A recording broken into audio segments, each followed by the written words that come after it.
Non mais attends, c'est carrément horrible ce bouquin, comment on peut laisser notre belle jeunesse innocente lire des choses aussi atroces?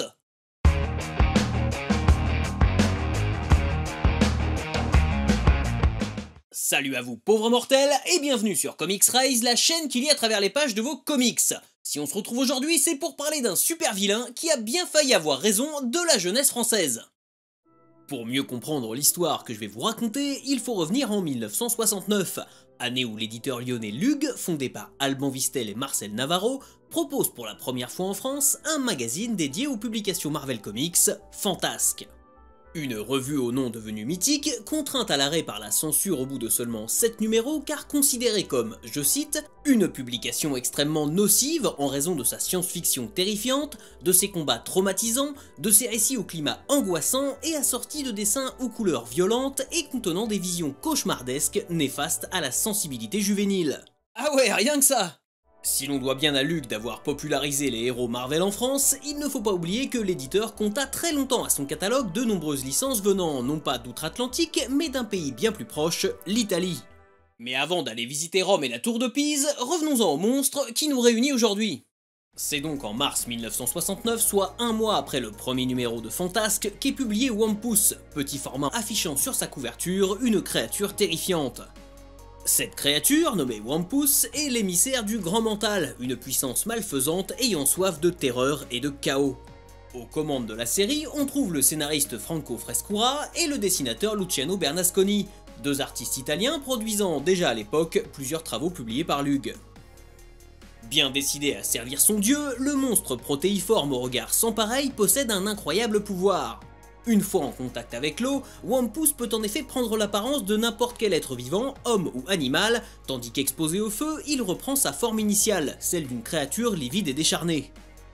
Cette capacité fantastique lui permet de s'infiltrer partout jusqu'aux sphères les plus sensibles du pouvoir pour accomplir la volonté du Grand Mental, mais heureusement, un homme veille et va tenter d'arrêter les machinations de Wampus.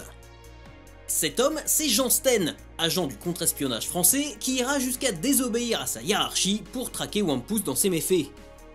Attaque d'un laboratoire atomique, dynamitage de l'Arc de Triomphe, destruction de ponts et déraillement de trains, l'âme damnée du Grand Mental sème le chaos partout où il passe, avec pour seule motivation le sacrifice de la race humaine à ses obscures croyances. Jean Steen, seul à avoir découvert le secret de Wampus, passe pour un fou partout où il tente de démontrer l'existence de la créature, dont l'apparence est si hideuse que plusieurs personnages vont mourir d'une crise cardiaque à sa seule vision. Et c'est bien ça le problème, Wampus est bien trop terrifiant, y compris pour la commission de censure. J'en ai déjà parlé plusieurs fois en vidéo, à l'époque, en France, la commission de censure des publications destinées à la jeunesse ne plaisante pas. Tout comme elle a fini par avoir la peau de l'éditeur lyonnais Pierre Mouchot, alias Shot, elle va surveiller de près les périodiques publiés par Lug, et tout particulièrement ceux proposant des histoires de monstres en couleur, plus à même d'après elle à traumatiser la jeunesse française. Si vous voulez approfondir le sujet, j'ai déjà consacré une vidéo aux comics français et à leur combat contre la censure il y a quelques années. Elle date un peu, mais tout ce que j'y raconte est encore valable, donc n'hésitez pas à aller la voir. Dès le troisième numéro de Wampus, Lug se voit contraint d'afficher sur la couverture la mention « pour les adultes », une restriction qui peut sembler bien anodine aujourd'hui, mais qui signifiait souvent l'arrêt de mort des périodiques de bande dessinée fantastiques ou horrifiques, ainsi privés d'une exposition sur la devanture des kiosques et relayés dans l'ombre aux côtés des revues érotiques ou pornographiques. Après seulement 6 numéros, la censure va donc réussir là où Jean Steen a échoué et avoir la peau du monstre polymorphe de Frescura et Bernasconi. La série s'arrête, inachevée, et le 7ème épisode reste inédit, au moins pour un temps. En même temps, il l'a bien cherché, il a fait péter l'Arc de Triomphe. Mais le duo d'auteurs compte bien continuer son histoire, et avec la complicité de Lug, il décide de lancer une série jouant à la fois le rôle de suite et de remake, L'Autre. Dans cette série publiée pour la première fois dans le 11e numéro du mensuel Futura en 1973, on suit le personnage de Jean Vlad, journaliste qui, lors d'un reportage dans une prison de haute sécurité, va faire la rencontre d'un étrange individu se présentant sous le nom de l'Autre. L'Autre dispose des mêmes pouvoirs que Wampus, capable de changer d'apparence lorsqu'il est exposé à l'eau et de reprendre sa forme d'origine au contact du feu. Mais il est bien moins effrayant, pour une simple et bonne raison, ne pas contrarier la commission de censure. N'ayant plus à craindre d'être accusé de traumatiser notre belle jeunesse grâce à sa forme d'humanoïde bien plus lisse, l'Autre va pouvoir semer le chaos et la destruction sans encombre, malgré les tentatives désespérées de Jean Vlad, lui aussi passant pour un fou dans sa lutte contre une menace venue d'un autre monde. Sans spoiler le principal twist de la série, je vous avoue avoir une petite préférence pour l'autre, qui me semble plus structuré et plus réfléchi que One Piece. Peut-être aussi parce que les auteurs ont pris le temps de retravailler leur intrigue tout en l'aseptisant un peu malheureusement. Mais n'ayant que faire de mes préférences, One Piece n'avait pas dit son dernier mot. Le 7ème épisode de One Piece, resté inédit après la censure du magazine en 1969, sera finalement publié en 4 parties dans le petit format Ombrax en 1985, alors que Lug republie l'intégralité de One Piece dans ce magazine en noir et blanc. Plus de 15 ans après l'affaire, l'éditeur craint moins la censure, mais il restera méfiant, appliquant encore dans son atelier de nombreuses retouches aux planches de Marvel Comics. Et on aurait pu en rester là si à l'orée des années 2000, sous l'impulsion de Thierry Mornay, Jean-Marc L'Officier et d'une équipe de jeunes artistes motivés à faire de la BD Made in France, Semic, qui avait racheté Lug plusieurs années auparavant, n'avait pas décidé de ressusciter une partie des héros de l'âge d'or de l'éditeur français. Si cette initiative mériterait une vidéo à elle seule, dans laquelle j'adorerais laisser la parole à ses principaux protagonistes, elle a particulièrement marqué mon parcours de jeune lecteur, notamment en me permettant de découvrir One Piece dont je vous parle aujourd'hui, lors de sa réédition dans le mensuel Rodeo à partir de 1998. En 2001, Semic continue sur sa lancée et ressuscite le mythique Fantasque avec du contenu inédit, y compris une nouvelle série dédiée à One Piece, écrite par Jean-Marc L'Officier et toujours dessinée par Luciano Bernasconi. Le super vilain sera d'ailleurs intégré à l'univers partagé créé par l'Officier via sa série Strangers et le label Hexagon Comics, croisant la route de Kabur, Jaleb le télépathe ou encore Omicron dans divers récits inédits. Mais le marché de la bande dessinée étant ce qu'il est, et d'autant plus fragile quand on parle de petits formats en noir et blanc proposant de la BD qu'on peut sans mal qualifier d'indépendante, Fantasque ne survivra pas au-delà de son 6ème numéro sous cette forme, les séries en cours étant alors dispatchées dans les autres magazines de la collection Semic Pocket jusqu'à son arrêt définitif en 2003. Mais cela aura quand même permis à One Piece d'avoir une fin digne de ce nom. Évidemment, je vais éviter de vous spoiler le dénouement de tout ça, mais tout ce que je peux vous dire, c'est que la fin est particulièrement brillante. Si l'on imagine qu'elle n'était pas nécessairement prévue au départ, elle tire parti du caractère purement négatif de One Piece, monstre n'ayant d'autre raison d'exister que la destruction et le chaos.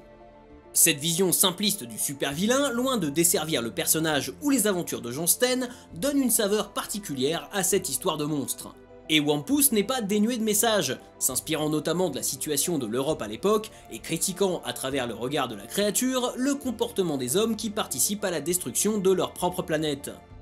Quoi que l'on puisse penser de son look extravagant et de l'aspect horrifique un peu daté de ses aventures, qui semblent sans doute bien naïves aux lecteurs d'aujourd'hui, One Piece aura réellement fait trembler la France et ses censeurs, tant par ses actes machiavéliques sur le papier que par la terreur qu'on l'accuse d'avoir fait naître dans l'esprit des jeunes lecteurs de l'époque. Puis merde, il a quand même fait péter l'Arc de Triomphe! Comme je le disais tout à l'heure, si l'on se souvient souvent de Lug pour son travail d'importation de Marvel en France, on a tendance à oublier que l'éditeur alimentait aussi bon nombre de ses publications avec des productions italiennes, notamment de chez l'éditeur Sergio Bonelli, qui n'avait à envier à Stan Lee que sa célèbre moustache.